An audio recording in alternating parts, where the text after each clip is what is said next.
Right, mhlaba wonke. Bantu benkosi nabedlozi. Phinde futhi ngibanana. Uyabona ke kulesikhathi ngiyathanda ukuthi sikhulume ngento okuthiwa yidlozi. Sikhulume ngento okuthiwa umuntu ephila emhlabeni. Nanokuthi eze efika lapha sesithi ulidlozi suka sokwenzekeni kwenzekani. Umuntu usuke ephila bese kufika isikhathi la adlula khona lokho enithi nayo ukufa. Ma umuntu efa kunendlela eziwu4 ezenzeka ngomuntu nempilo nomphefumulo wakhe ekufeni. Lento sibiza sithi thina udlule emhlabeni wathatha esinye isimo. Right?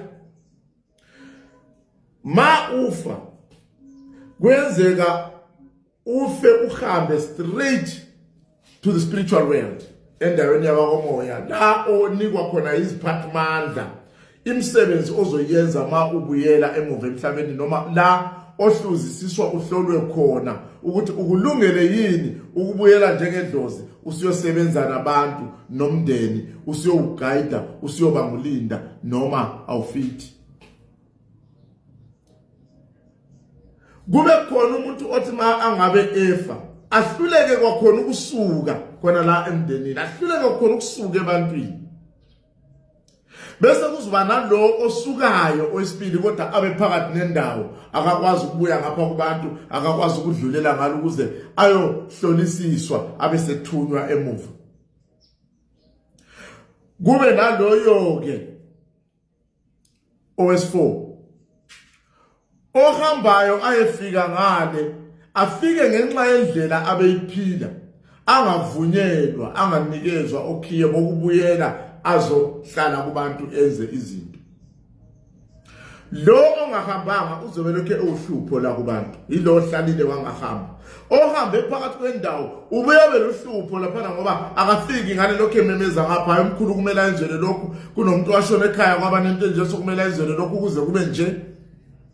Lo fikile naye ngale kwangavuma ukuthi ajike aze ngapha ungcono ke naloyo ngoba iziphi zakhe ziba ngakhona ngale izinkinga zakhe ziba ngakhona ngale kodwa naye uyaba nezinto ezidingeka ukuthi nizenze ngapha emuva eziyizwe ezizobe kade zimvimbile ukuthi angagcini ethunywa ngalo ukuthi akabuyele emuva azophila kubantu athunywe njengengelozi noma ulinda oyidlozi. Kubalulekile ukuhlala wazi ukuthi idlozi lakho lisesimeni esinjani. Kubalulekile na ukuyibheka impilo yakho ukuthi injani ngoba impilo iphilayo manje isho lokho ozoba yikho njengedlozi. Life you live today determines a kind of spirit or idlozi that you are going to be. Avoid things that will bring about some unresolved solutions, some unresolved issues that will hardly have solutions. Ngoba wena ucomplicated impilo at the end of the day ubuyube lidlozi ungene emntwini ubulisela suvela ubonakala emntwaneni lapho usitshontsha ubuyisa indindwa suvela ubonakala usuzithengisa umzimba suvela ubonakala ngama signs angasile ezokuthiwa hey lo mntwana siyambona waze wamfuza sibanibani nguye nje sivukele izenzo azenzayo.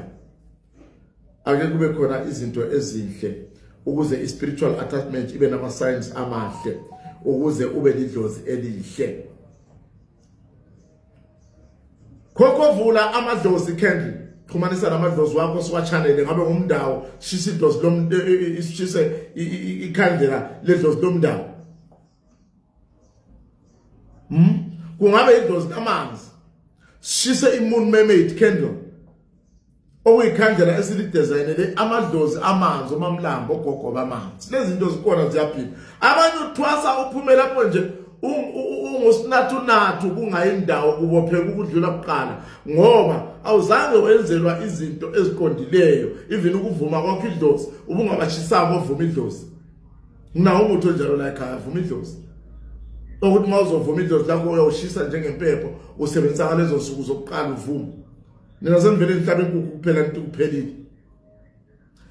Ngenze uguide wakho ngenze umbonisi wakho entweni zakamoya nedlozi ulwazi mnani laba lokwethi fake ama fake yibo siyabazi mina ngile fake emnandi ezokunikeza ulwazi olugcweleyo Kokhovula yema umkhulu wabantu bengithi ngithinte kancane edlozini ningabayeki abantu benu bexakekile umuntu wafela lendleleni animlandanga